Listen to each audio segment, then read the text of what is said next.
La guerra había catapultado a Bonaparte al poder. La misma guerra le ayudaría a asegurarlo. En la primavera de 1800 se llevó a sus soldados a los Alpes. Desde el general cartaginés Aníbal no había habido un ejército que intentara una ofensiva tan descabellada.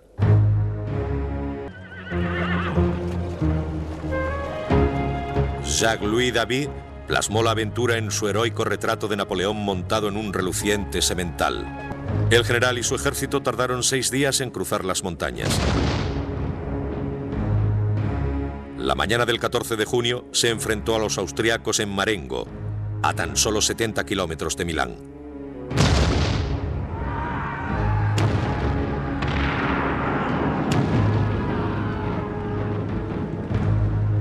Los franceses habían ganado. Mi poder depende de mi gloria, dijo Bonaparte. Y mi gloria depende de mis victorias. Ahora Bonaparte intentaba consolidar su mandato. A petición suya, la Constitución francesa fue corregida de nuevo y a la edad de 33 años Bonaparte se convirtió en primer cónsul de por vida con poderes cercanos a la dictadura. Un rey en todos, menos en el nombre. Cuando comenzó el siglo XIX, Bonaparte quiso demostrar que podía gobernar de la misma manera que batallaba. Un recién nacido gobierno, le dijo a su secretario, debe deslumbrar y asombrar. Haciendo una serie de reformas políticas, económicas y legales, creó los cimientos de una nueva Francia. Organizó un nuevo sistema de colegios de secundaria, los liceos. Estableció un banco central, el Banco de Francia. Lentamente la economía revivió, y con ella la prosperidad. Toda Europa se hizo eco de sus hazañas. Los grandes artistas y pensadores de la época, Goethe, Hegel, Byron, Beethoven, vieron en Bonaparte la reencarnación de los ideales y esperanzas de la revolución. Supervisó la codificación de un nuevo sistema de leyes que aboliera los privilegios feudales y estableciera la igualdad de todos los hombres ante la ley. El Código Civil de Bonaparte ha permanecido como base del derecho francés hasta nuestros días. En 1801 Bonaparte firmó un acuerdo con el Papa, el Concordato, haciendo del catolicismo la religión dominante, pero no exclusiva de Francia. No hacía uso personal de la religión, pero la entendía como un valor político. Si gobernara un país de judíos, decía, restauraría el templo de Salomón. La religión es un material excelente para mantener a la gente callada.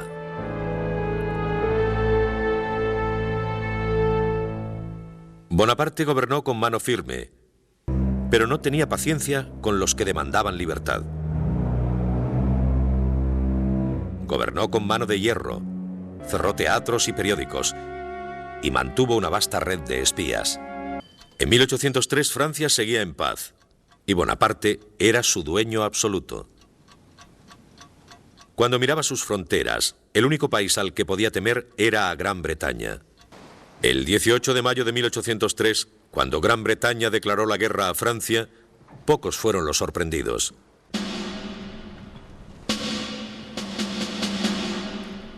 Los dos ejércitos se vigilaban a través del Canal de la Mancha. Ninguno quería arriesgarse a una batalla. Francia, cautelosa ante la Marina británica, y Gran Bretaña, temerosa de enviar soldados a luchar al continente. Pero mientras Bonaparte esperaba y disponía sus tropas, su confianza en sí mismo y en su estrella permanecían inamovibles. Con 34 años de edad, era tan poderoso como cualquiera de los Borbones que le habían precedido. Todo lo que le faltaba era una corona, y decidió que quería una. El 2 de diciembre de 1804, la procesión imperial se abría paso hacia París. Una proclamación del Senado y el voto de la gente, ambos amañados por el propio Bonaparte, le habían proporcionado lo que quería. Estaba a punto de convertirse en emperador. A pesar del frío, 500.000 de entusiasmados espectadores se alinearon en las calles. Pero Bonaparte quería que su ascenso brillara con un aura religiosa. El Papa había venido desde Italia para santificar el acontecimiento. Lentamente Bonaparte y Josefina recorrieron el camino hacia los 2 tronos que les aguardaban.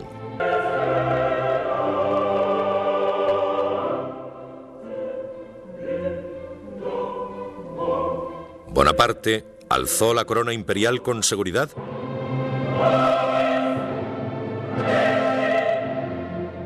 y la colocó sobre su cabeza. Entonces se dirigió hacia Josefina y la coronó su emperatriz.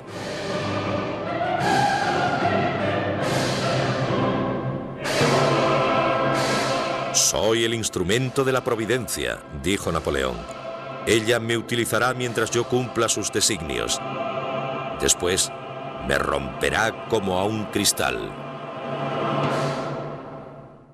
A comienzos de 1805, Napoleón planeaba cruzar el Canal de la Mancha e invadir Gran Bretaña con 2.000 barcos y 200.000 soldados. Franceses e ingleses estaban en guerra una vez más. Enemigos irreconciliables luchando por el dominio del continente europeo. Pero Napoleón necesitaba barcos para cruzar con sus hombres el canal, y su flota no igualaba a la inglesa, la fuerza marítima más poderosa del mundo. En agosto de 1805 se dio cuenta de que no podía invadir Inglaterra todavía. Austria y Rusia se habían unido a Inglaterra formando una alianza para destruirle. Cientos de miles de soldados rusos ya se habían adelantado para unirse a sus aliados austriacos. Cansados después de tantos meses de espera, sus soldados estaban ansiosos por luchar. Eran los hombres más temidos del continente. Podían empezar a desfilar antes del amanecer y tras un breve descanso continuar hasta la caída del sol. El emperador ha descubierto un nuevo modo de dirigir la batalla, dijo un soldado. Hace uso de nuestras piernas en vez de usar nuestras bayonetas. Lucharían por riqueza, por la gloria de Francia y por devoción a su emperador. Los rusos y los austriacos pensaron que podrían con él fácilmente. Estaban convencidos de que una vez que estuvieran en el centro de Europa podrían acabar con él. Pero Napoleón vio al momento el defecto de la estrategia aliada. Sus fuerzas estaban dispersas por todo el continente. Moviéndose rápidamente, podía atacar a los austríacos antes de que llegaran los rusos. Atravesaría Alemania y cortaría el camino a las fuerzas austríacas. Su plan era atacar primero con sus fuerzas y capturar a aquellos soldados antes de que pudieran reagruparse. Mientras su enemigo dudaba, Napoleón hacía el ataque decisivo.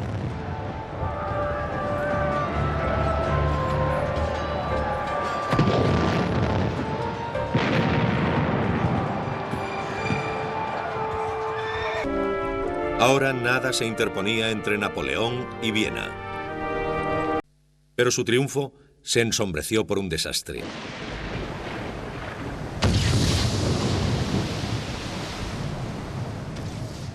El 21 de octubre, el almirante inglés Horatio Nelson había capturado a la flota francesa en Trafalgar, destruyéndola casi por completo, aunque le costó su propia vida. Gran Bretaña había perdido a su mejor marino, pero los franceses nunca más se atreverían a retar al poder de la marina inglesa. Toda Europa se había convertido en una trampa mortal. Se encontraba en el centro del continente. Prusia amenazaba ahora con declarar la guerra. El 22 de noviembre, el ejército austriaco y el ruso se unieron en la lucha. 90.000 aliados contra 75.000 franceses. Entonces localizó un punto no lejos del pequeño pueblo de Austerlitz. Era un terreno montañoso, rodeado de bosques, estanques pantanosos y pequeñas ciudades. Allí establecería su base. Vanidoso y con poca experiencia, el joven zar era un objetivo fácil para uno de los mejores estrategas que el mundo haya visto jamás. Napoleón tenía menos hombres, pero si podía controlar la batalla, hacer que el zar le atacara cuando, dónde y como él quería, tendría la oportunidad de ganar. El ejército de Napoleón controlaba las montañas, pero ahora sacrificaría su posición dominante en una estratagema audaz para hacer que los rusos atacaran su flanco derecho. Con una fina línea de soldados a su derecha, ordenó a sus hombres abandonar las montañas y se quedó observando mientras las fuerzas enemigas las ocupaban. Los rusos pensaron que lo habían conseguido. Los franceses contaban con pocas tropas y ellos podían atacar por el sur y acabar con ellos. Napoleón observaba desde su puesto de mando la batalla, esperando liberar su trampa. Escondido entre la niebla, al fondo del valle debajo de la meseta, había 2 divisiones francesas, 17.000 hombres. En lo alto de la meseta de Pratzen, el zar observaba la materialización de los franceses en el valle. «Han salido del cielo», le dijo a un ayudante. «Su Majestad», le replicó un ayudante, «debería decir que han salido del infierno». A las 9:30, los franceses controlaban la meseta de Pratzen y demolieron el centro de la posición aliada. Napoleón barrió el campo de batalla y atacó a los aliados desde atrás. El zar y su ejército se retiraron. Pero el propio emperador austriaco, Francisco I, llegó para acordar la paz con el pequeño teniente de artillería Corso, que se había coronado a sí mismo emperador solo un año antes. Alarmados por el creciente poder de Francia, los prusianos le retaron. Napoleón hizo un rápido trabajo con ellos. La idea de que Prusia pueda tomar el campo de batalla contra mí, dijo, me parece tan ridícula que no merece discusión.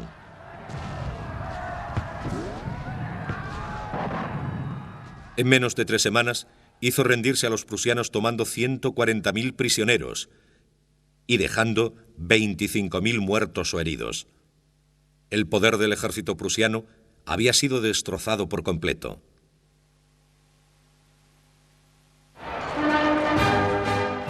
Napoleón marchó triunfante por Berlín al compás de la Marsellesa, invocando la revolución, la igualdad y la abolición de los privilegios. Ahora el amo de la Europa occidental acababa con las leyes feudales y obligaba a los países que había conquistado a aceptar las nuevas leyes que había creado para Francia, el Código Civil.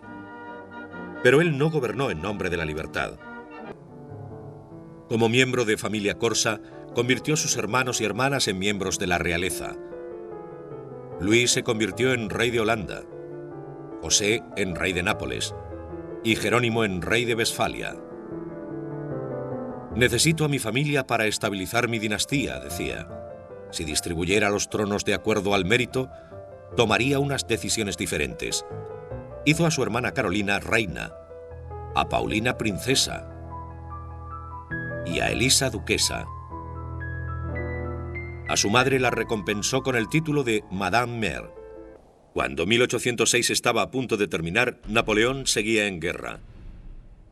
Austria y Prusia se habían rendido, pero los rusos, cubiertos de sangre en Austerlitz, y Gran Bretaña, potencias mundiales en el mar, seguían siendo peligrosos enemigos. Contra Inglaterra hizo una guerra económica, un bloqueo continental, prohibiendo a los países europeos que comerciaran con las islas británicas. Para vencer a Rusia, marchó con sus soldados hacia Polonia. Napoleón estaba en Varsovia cuando quedó atónito por las noticias de un ataque sorpresa ruso. Se retiró primero a Eylau, a 230 kilómetros de la frontera rusa. Luego a la vecina Friedland. La matanza en las 2 batallas fue devastadora. 70.000 soldados franceses y rusos murieron o fueron heridos. Los términos de la paz de Napoleón fueron generosos. No exigió ningún territorio ruso. A cambio, el zar aceptó convertirse en aliado de Francia, unirse al bloqueo continental y negarse a comerciar con Gran Bretaña.